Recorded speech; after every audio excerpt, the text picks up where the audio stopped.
Le chiffre du jour, 2,7 milliards d'euros, c'est le montant que va perdre l'aide publique au développement française entre 2024 et 2026, ce qui correspond grosso modo à une diminution de 50% en 2 ans. Bonjour Frédéric Apollin. Bonjour. Bienvenue sur Radio Classique. Vous êtes le directeur général délégué de l'ONG Agronomes et Vétérinaires sans frontières.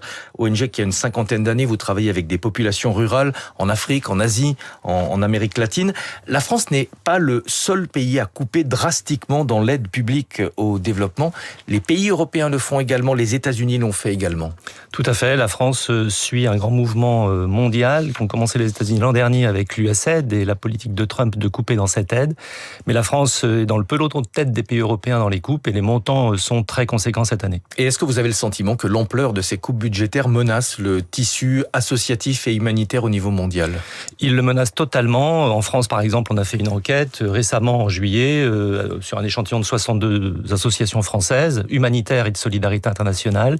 Plus de 90% d'entre elles sont impactées. Plus de 640 projets. Des projets, ce sont des actions humanitaires. Des projets pour de populations vulnérables ont dû être stoppés ou arrêtés.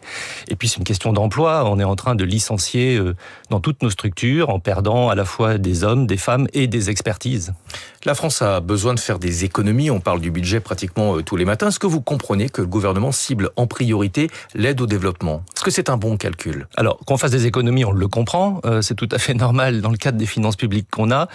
Qu'on coupe autant le budget de la solidarité internationale, c'est une erreur. D'une part, c'est un des budgets les plus impactés. Il l'a été en 2025 avec plus de 2 milliards de coupes. On s'attend peut-être encore à 700 millions de coupes cette année dans le projet de loi de finances 2026.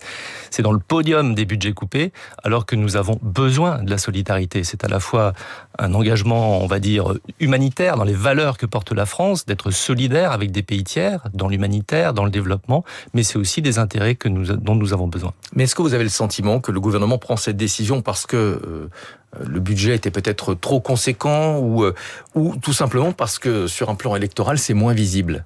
Alors, que le budget était trop conséquent, non. C'est vrai qu'il y a une hausse ces 6 dernières années qui sont des engagements de la France qui s'était engagée à porter à 0,7% de son revenu national brut le montant dédié à la solidarité internationale, un accord international. Nous allons revenir aujourd'hui à 0,46%, donc on ne tient pas les engagements internationaux d'une part. Alors effectivement, couper la solidarité internationale, c'est quelque chose qui est plus invisible pour tout citoyen et on le comprend parce que c'est plus lointain, mais c'est une erreur. La solidarité internationale, c'est également ce qu'on appelle du soft power. Ça permet d'avoir une certaine influence dans le monde sans passer par justement l'option militaire. Bien sûr, je vous entendais parler des hausses de budget de défense. Oui, la solidarité internationale, c'est d'une part répondre à des besoins de populations vulnérables, et Dieu sait qu'elle a montré son impact au niveau mondial depuis des années, pour sortir des gens de la pauvreté, pour sortir des gens de la faim, pour répondre à des crises humanitaires, des conflits violents, et Dieu sait qu'il y en a aujourd'hui de nombreux dans le monde. Mais c'est aussi du soft power, oui, bien sûr, c'est une présence auprès des sociétés civiles, des structures professionnelles associatives que nous sommes dans plein de pays du monde, qui contribuent à tisser des relations humaines, mais aussi économiques et politiques dans ces pays dont nous avons besoin demain. La France se plaint souvent d'un French bashing à l'international. Couper des crédits de manière drastique, est-ce que ça nous expose pas justement à davantage de critiques de la part de certains pays et de certaines populations ? Tout à fait, et notamment parce que nous ne respectons pas, la France en tout cas, les engagements que nous prenons sur la scène internationale. Déjà, nous ne respectons pas les engagements qui ont été pris par les parlementaires à l'unanimité en 2021, qui avaient voté une loi de programmation pour la solidarité internationale.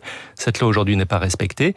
Et puis des engagements pris par le gouvernement français au niveau international dans de multiples conférences ces derniers temps, finalement ne sont pas respectés par manque de moyens, parce qu'il y a coupe drastique et exagérée dans ces budgets. Merci beaucoup. Frédéric Apollin, directeur général délégué de l'ONG Agronomes et Vétérinaires sans frontières. Il est 6h56.